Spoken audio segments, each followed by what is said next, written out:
Hello, my name is Lindsay Brenton, and my group is doing library-sponsored digital services.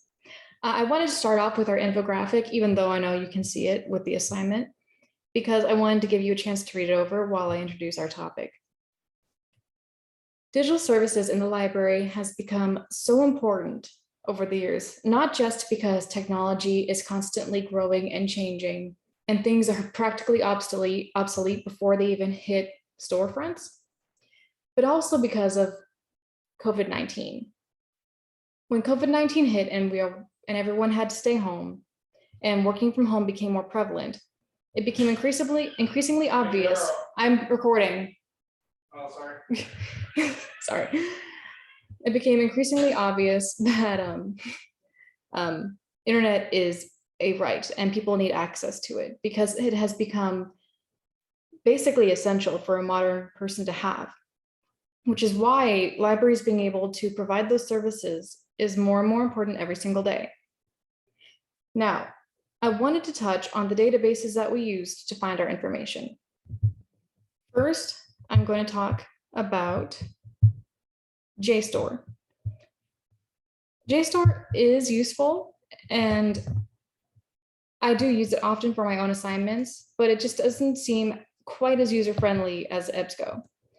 But here's JSTOR. I'm connected through Emporia, and I'm going to look up library digital services. Now, there are ways to narrow it down. You can go through journals, book chapters, research papers, serials, documents, images, books. And as you can see, there are a lot of results off the bat. I'm going to take it from 2015 to 2022. And already it's narrowed our results instantaneously. What's good about JSTOR is it says what is open access. And you can download, save, or cite. I like that it has the citation so easily available, especially if you're writing a paper. Though it's always a good idea to check the cites yourself. And download. And now we have the article. So JSTOR is very good for research, and it has topics on just about everything, which is why you can search just about anything on it. But if we go back over to our databases on the Emporia site, look at how many databases EBSCO has. 65 compared to the one JSTOR.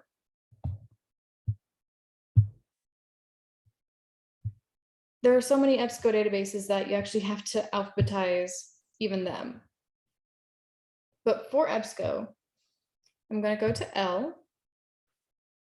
And as you can see, there are several library-related databases on their own here. Library and Information Science Source, Library Literature and Information Science, Library Literature and Information Science, LISTA, and Literary Reference Center. And as you can see, it lets you know which is the most popular. And it is for a reason, because I'm using this one to show you EBSCO.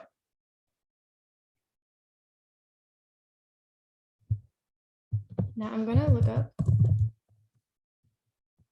services.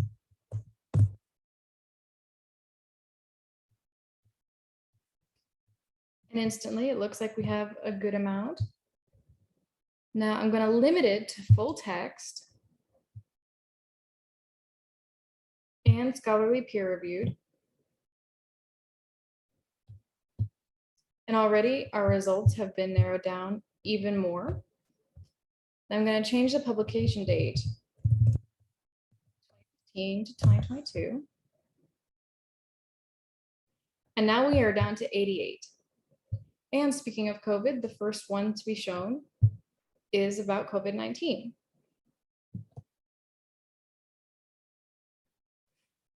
Now, I use EBSCO for basically everything. I use it at work and I use it for my own assignments, just because it's easier to read than JSTOR, and it has more options. For example, you can download the full text, or you can send it to Google Drive, print, email, save. They also have the option to cite the source, and they also give you many different citations, more so than JSTOR does, in case you're ever needing something other than APA. I also like that they make it easy to copy and paste a permalink. And it lets you know the subjects. I usually send things to my Google Drive because then I can access them whenever I want.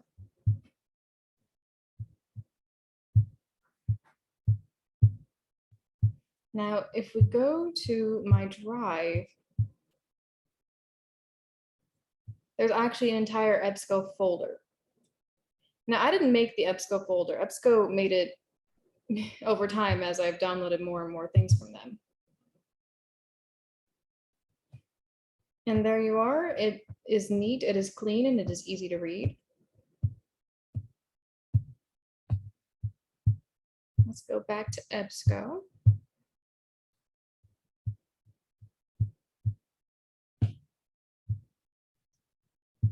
Now, if you want to narrow it down even more, you can always click references available too. And now it's down to only 20. See, this is why I enjoy EBSCO more than JSTOR, because on JSTOR, it just feels like it doesn't give you as many opportunities to narrow down your search, which makes it a little bit harder to find exactly what you're looking for.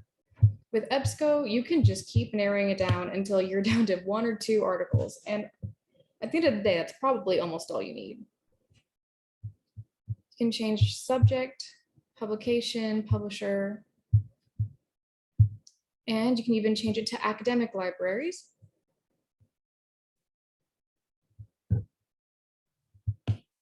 And now we're down to 6 articles. Now, as someone who works at an academic library, this would be perfect for me if I ever needed to look up articles about how to improve the online user experience.